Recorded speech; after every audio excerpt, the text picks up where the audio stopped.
राज्य सरकार आणि केंद्र सरकारकडे गट प्रवर्तकांना कंत्राटी कर्मचाऱ्याचा दर्जा द्या हा प्रस्ताव केंद्र सरकारकडे राज्य सरकारनं पाठवलेला आहे. त्याचा पाठपुरावा चालू आहे. दुसरी बाजू हायकोर्टामध्ये गट प्रवर्तकांना कंत्राटी कर्मचाऱ्याचा दर्जा देण्याबद्दल आपण औरंगाबादच्या हायकोर्टामध्ये केस टाकलेली ती आता नुकतीच बोर्डावर आलेली. तुम्हाला 4-8 दिवसामध्ये त्याचा नंबर मिळेल. कारण ते बोर्डावर यायला बराच वेळ लागला. कारण बरेचसे मागले 2009 ते 2005 चे कागद या वगैरे ते प्राप्त झाले नाहीत आणि केस दाखल केल्यानंतर ते सक्सेस झाले पाहिजे या दृष्टीनं विलंबानं का होईना ते आपली केस दाखल झालेली. त्याचबरोबर आता आपलं सगळ्यांचं वय होत चाललेलं आहे. गट प्रवर्तकाचं वय अजून निश्चित झालेलं नसलं तरी आशाचं जे वय झालेलं आहे निश्चित त्याच्यापेक्षा काही जास्त तुमचं वय सरकार निश्चित करेल असं मला वाटतंय का तुम्हाला?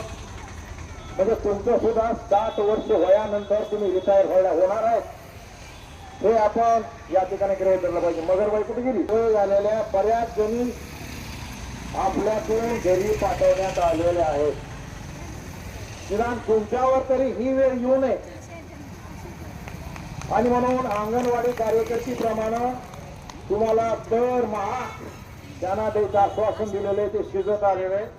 तुम्हाला दरमहा जेवढं आता मानधन मिळतंय त्यातलं अर्ध मानधन ती पेन्शन म्हणून मिळालं पाहिजे जोपर्यंत आपण जिवंत आहोत तोपर्यंत. ही मागणी सुद्धा आपल्याला मंजूर करून द्यायची. त्याचप्रमाणे ग्रॅज्युटी रिटायर झाल्यानंतर अधिकाऱ्यांना एकदाच रक्कम मिळते 20 लाख 25 लाख ती त्यांच्या पगारीच्या हिशोबानं. ती तुमच्या पगारीच्या हिशोबानं जर आज विचार केला तर साधारणपणे 5 ते 6 लाख रुपये रिटायर झाल्यानंतर मिळू शकतात. त्या गणितामध्ये बसतात आणि म्हणून रिटायर झाल्यानंतर ग्रॅज्युटी सुद्धा तुम्हाला 5 ते 6 लाख रुपये मिळाली पाहिजे. अंगणवाडीला रिटायर झाल्यानंतर 1 लाख रुपये सुरुवातीपासून मिळतात ते सुद्धा याच्यामध्ये स्पष्ट झाले पाहिजे. ही मागणी लावून करण्यासाठी आपल्याला मुंबईमध्ये लवकरच धरणे धरून बसायचं आहे. त्याच्यासाठी तुम्ही मुंबईला सुद्धा सगळ्यांनी आलं पाहिजे हा त्यातला महत्वाचा भाग आहे. आता आपलं मानधन वाढलंय तुम्ही समाधानी आहेत पण आम्ही समाधानी नाही.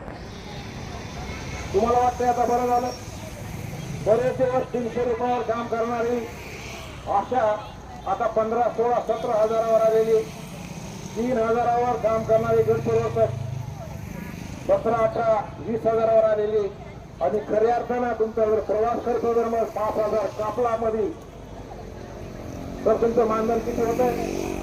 15. म्हणजे अशा आणि तुमचं मानधन हे तेवढंच आहे. आणि म्हणून तुमच्या मानधनासाठी तुमच्या मानधनामध्ये चांगली वाढ व्हावी म्हणून जाताना एक स्पेशल डेलिगेशन आरोग्य मंत्री त्यांच्याकडे स्पेशल डेलिगेशन नेलं होतं आणि गट प्रवर्तकांना त्यांच्या मानधनामध्ये भरघोस वाढ करा. आणि तोपर्यंत सावंत साहेबांनी जे 10,000 रुपये आपल्याला द्यायचं मंजूर केलं होतं त्यांनी किती दिले? 6,200 दिले. ते तरी तात्काळ त्यांना द्या अशा प्रकारची मागणी त्यांनी केलेली मागितला होता. ते म्हणजे माझा सत्कार कधी करा मी अजून तुमच्यासाठी काहीच केलं नाही.